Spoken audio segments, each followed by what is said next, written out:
Hi, Matt with the etrailer. If you're looking for a cargo carrier that's super low profile, so you can open up your little cargo door so you can access the back of your Jeep for your 2024 Jeep Wrangler 4xe, then the Stromberg Carlson Cargo Carrier is going to be a great option for you. So let's check it out. Now, something I wanted to clarify is this will let you open up your Jeep to a certain degree with that hatch area. And what I mean by that is, if you look right here, this opens up just fine. If I have this box moved over a little bit more, working just fine, that's right underneath there. And of course, it is going to depend on the height of whatever you have back here. Now, you're probably going to have more issues, though, when it comes to the size of your tires, so that's going to play a factor.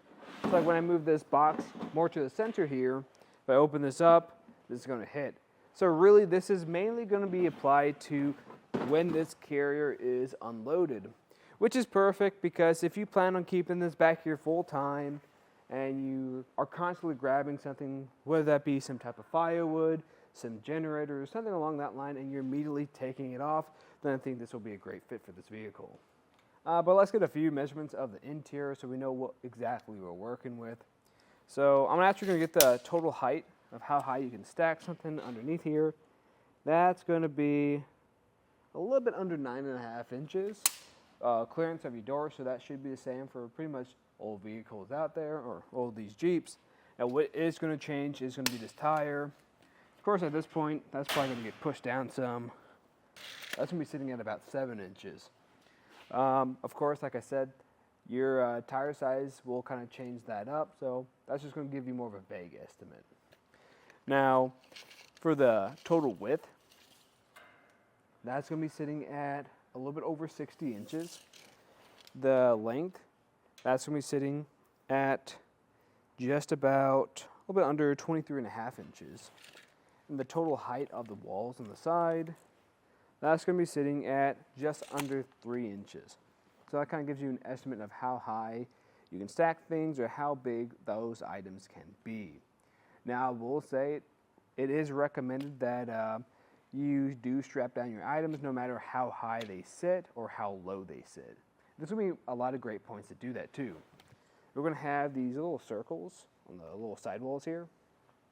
There's going to be multiple of them per side, different size holes too, so you can put any type of hook or strap through here to help tie it off. We also do have the mesh. I'd recommend if you do use the mesh to tie off anything, make sure it's nothing too heavy or you're not putting too much strain on it, because this is going to be more susceptible to warping. Something else you want to think about is when you are putting hooks through this opening here, if it's a metal hook, it's going to be likely of scratching off some of that finish, and that finish is going to be a black powder coat. That's going to help it be less likely of rusting over time. Now, of course, you can put other items back here and it won't make contact with your door when it opens up. You can see we have this whole space here, but I don't recommend just putting everything in one spot, because if you try putting all your heavy things in one spot, what's going to happen is it's going to wiggle around a lot and you're not going to have an even distribution of your load, which is going to be as safe for carrying those items.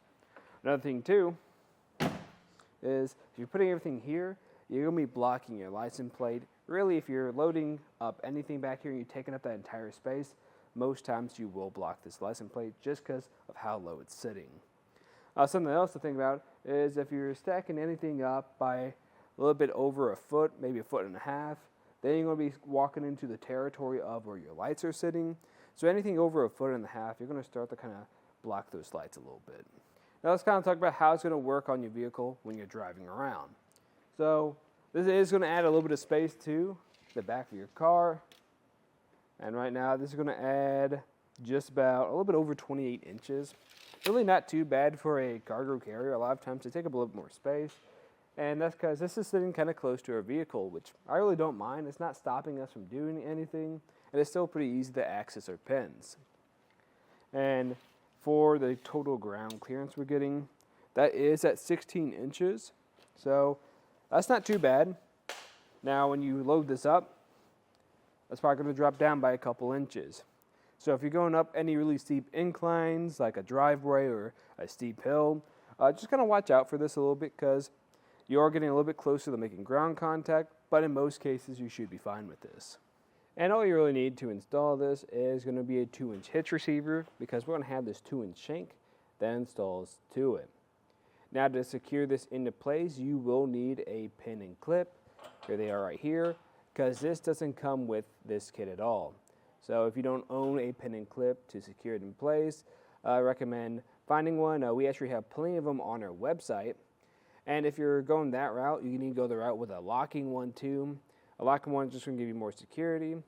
But what I'd actually recommend over a locking pin and clip is a type of anti-rattle device for this. Because if I go to shake this some, you're going to notice this has quite a bit of play. And really that's just going to create a little bit more noise when you're driving on the road. When this is loaded, it's not going to rattle near as much, but there will be some still.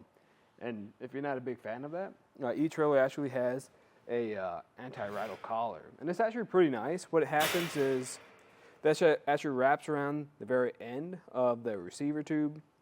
You just got to make sure you have some type of lip to put it against, and it stays there full time. And it's going to work with pretty much any type of accessory that goes into your receiver. So for this, it's going to work great because it's going to help reduce a lot of that rattle. In my opinion, I think this is a solid choice for a cargo carrier because we do get that clearance with our door. There's plenty of other ones out there that's still a little bit higher. They're going to have some rises to them. One of them is going to be the Hitch Cargo Carrier. That's a great one. It's still going to have a great capacity like this one. It's going to be 500 pounds. You probably won't really ever hit that amount with this vehicle because the Jeep's tongue weight typically isn't that much, but I just recommend checking your owner manual first. But yeah, if you want one with a little bit higher rise, I'd go with the Hitch Cargo Carrier. Now the downside to that is you're going to run into clearance issues when you're opening up your back door.